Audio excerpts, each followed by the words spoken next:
What's happening, good people? Welcome to the channel. I'm Wes, aka Mr. Budget Watch, and today we are going to be reviewing this brand new Pagani PD-1711. As always, we're going to talk, pros, cons, specs, and all that good stuff to see if this watch is worth it. So let's dive straight in and talk specs. So this one is 43mm in diameter, so it is a big one, and that is from under this pusher up to the 50-minute marker. 45.8 including that crown, and 46.8 including the pushers, so that does take it up a little bit. The thickness of this is 14.5mm, and that is including the slightly raised sapphire crystal. 48.7mm lug to lug, 20mm lug width, and we also have some taper to this bracelet. Well, not the bracelet, but I'll tell you now. So it's 20mm at the top, 20mm at the bottom, and then it goes up to 22 at the clasp. But we'll cover more about the bracelet in a little bit. So case is 316L, sapphire crystal, and a ceramic insert. So weight wise as well, 158 gram, sized up for me. So yeah, let's take a look. So we've got that ceramic insert like I mentioned already, and starting off at the top you can see we have that little Lume pip with a white triangle, and then next to that we've got this little cutout here in the bezel which is painted orange, and you can see we've got some contrasting black and white batons which are your minute markers. Then we have larger markers at the 20, 30, 40 and 50, and then little batons in between, and then these horizontal lines for your minute track, which is a sort of like for your dive timing. Obviously this is not going to be a dive watch with only 100 meters water resistance, but it just mimics the style of the Planet Ocean. Moving in, you can see we've got a brushed rehaut, and then in a little bit more we've got a white minute track which contrasts against that flat black dial. Moving in a little bit more, we can see we've got some applied indices. So we have full-size indices everywhere apart from at the 3, 6, 9 and 12, where you get some smaller truncated ones. So the indices style is a little bit like a flared rectangle. So it starts off thick at the base and then slightly tapers in towards the center of the dial. All the indices are applied and lume filled. They all have a very nice polished border as well, just to add a little bit more of a premium flourish. At the 6 o'clock you can see we've got a little cutout for that date window, and I love that 6 o'clock position. Much better than it's sandwiched between the 4 and 5 o'clock. So the 12 o'clock you can see is printed in a contrasting orange, which really nicely matches the accent on the bezel and also on the crown too. Underneath that you can see we've got the Pagani logo, Pagani Design and chronograph printed. Above the date window you can see we've got sport printed in orange, again matching and tying in with the rest of the orange. Water resistant, 100 meters. So yeah, a very nice dial. There is quite a fair amount going on, but it's definitely not over cluttered. We've got some sub dials as well at the 3 and 9. So the 3 o'clock one is a 24-hour, and the one at the 6 is a 6-day minute one. So very, very nice to see, very functional as well. So just taking a quick look at that dial, it is a flat black dial, so there's no sunburst or anything to it, and I really like that because everything just pops off the black dial. If it had like a sunburst then it might detract a little bit, but that flat black really makes everything else pop, so it doesn't take too much attention away from anything. I like it. I did also forget to mention the hands, so we've got like a little orange tip on the end and then an arrow, and then we've got two broader arrows for the hands, all high polish like the indices, and it looks really nice. Moving on to the case, and you can see we've got a really nice broad chamfered polish edge, and then we've got some very fine horizontal brushing on the side. The case profile does have a slight downturn at the lugs, so it's definitely not the most curvaceous of profiles. It is a little bit flat in the center, but yeah, we do have a slight downturn. And then we've got them beautiful twisted lugs which are so famous obviously by Omega, and it's their design, but Pagani have done a decent job. You can see the polishing flows really around and twists to the top side of the lug, and then we've got a little bit of brushing on the inside just to break it up a little bit. And I think Pagani have done a really great job with the finishing here.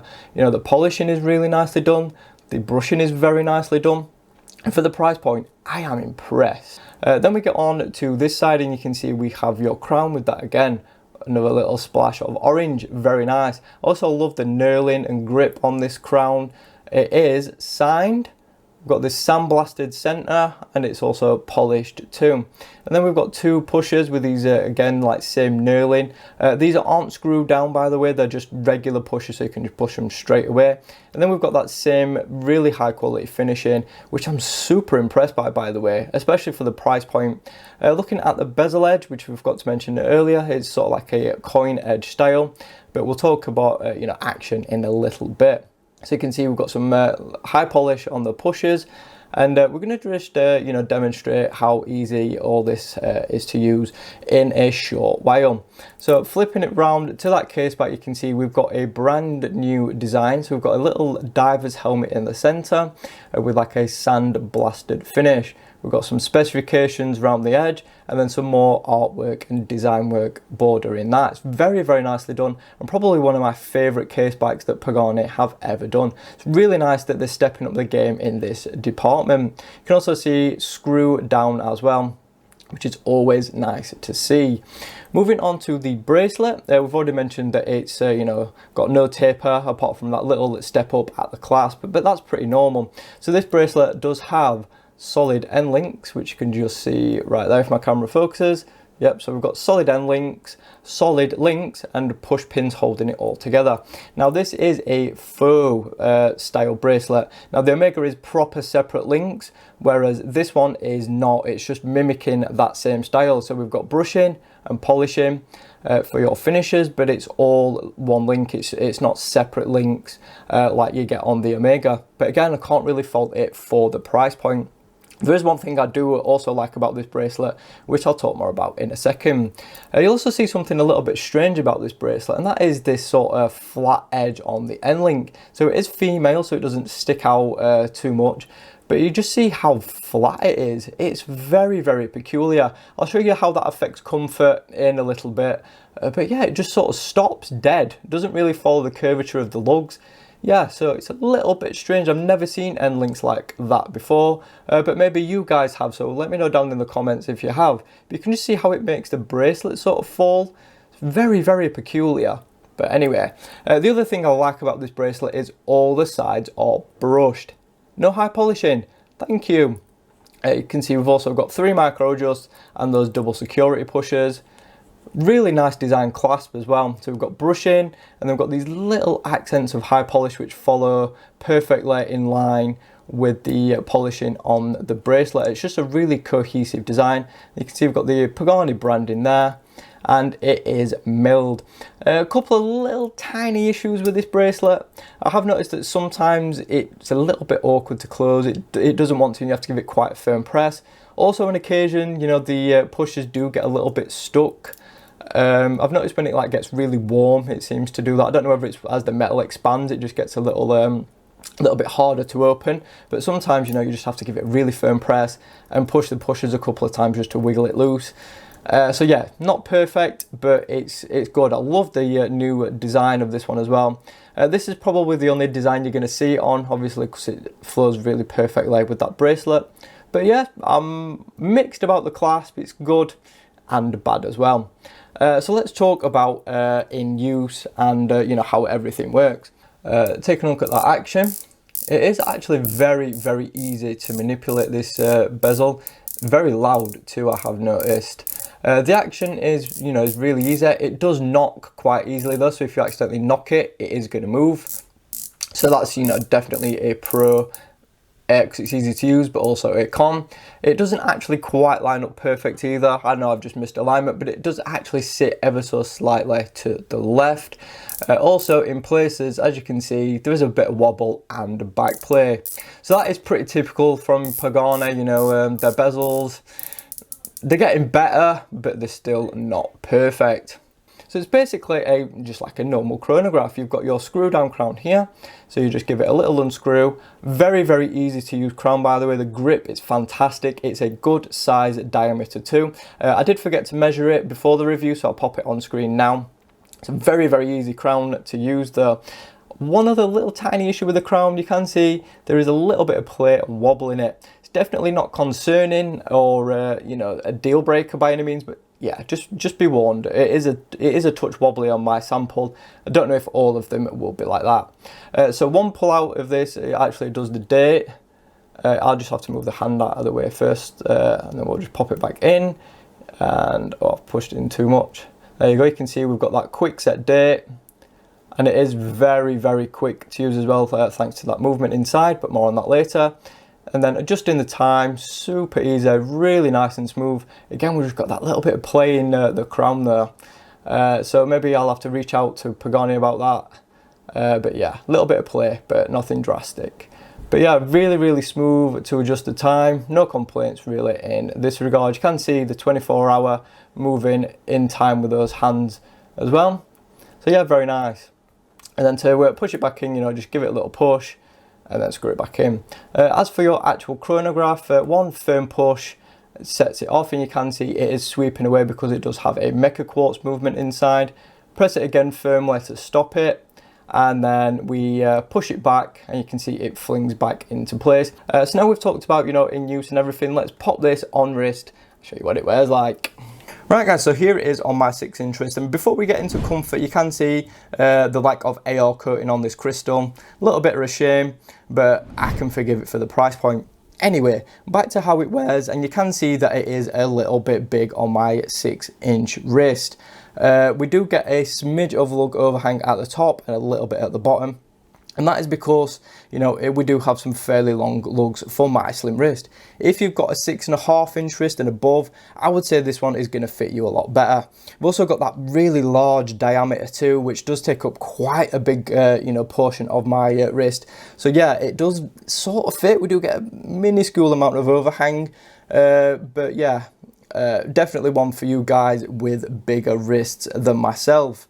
A quick look at that profile, and you can see, you know, we do get a smidge of a gap because we don't get a really nice downturn to those lugs. I mentioned there is a little bit, but yeah, it's definitely not the you know, the most curvy down at the lugs.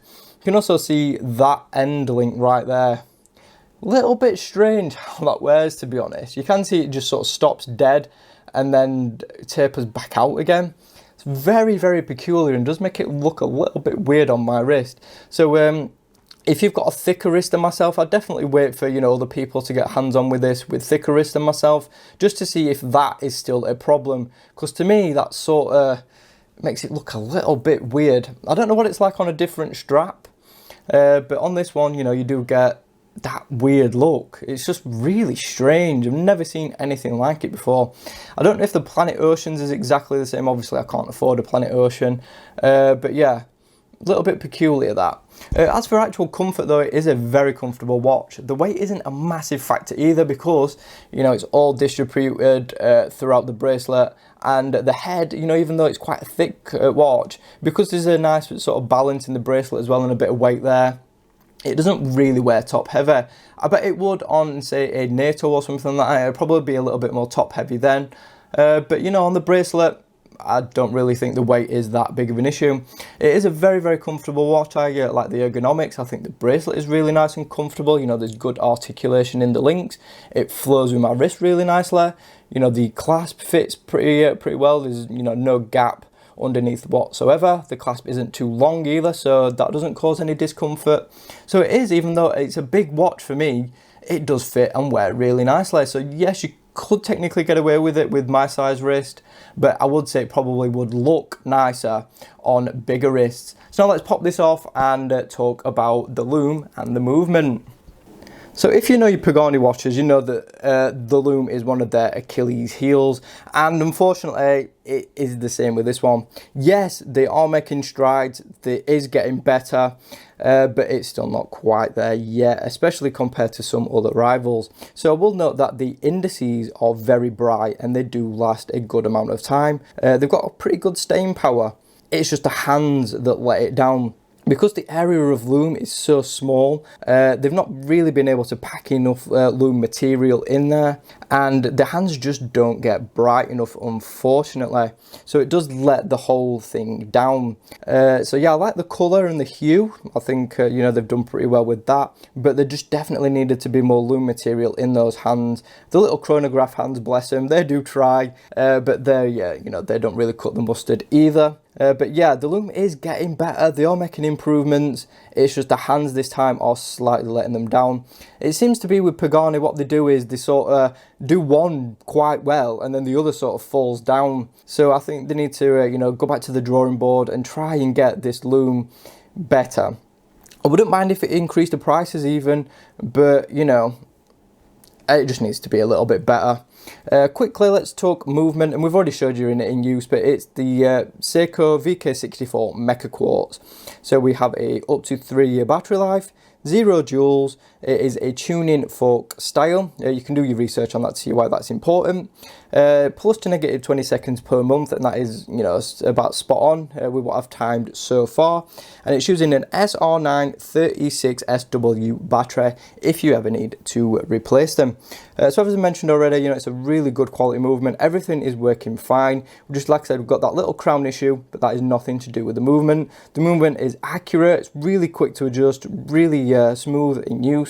So I've got no complaints with it whatsoever. All the chronograph features work fine. So yeah, now we get on to the verdict. Is this watch worth its price point, and should you actually pick one up?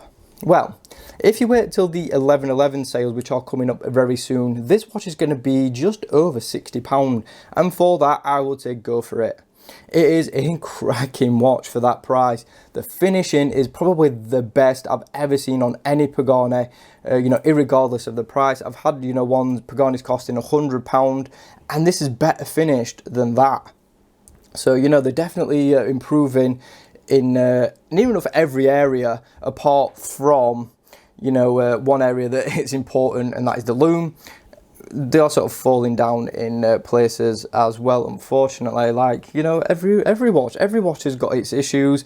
This one does have a few. So yeah, should you actually pick one up right now, about 75 quid, I would say, you know, hold off. Just wait until those sales, get it at sale price, and you'll be more than happy with this watch. Even when it goes back up to its regular price, or about £75, I would say, yeah, it's still a cracking buy at that. Not perfect by any stretch of the imagination, but, you know, still a very, very good buy for the price point. Thanks for watching the video. Be sure to subscribe if you haven't already.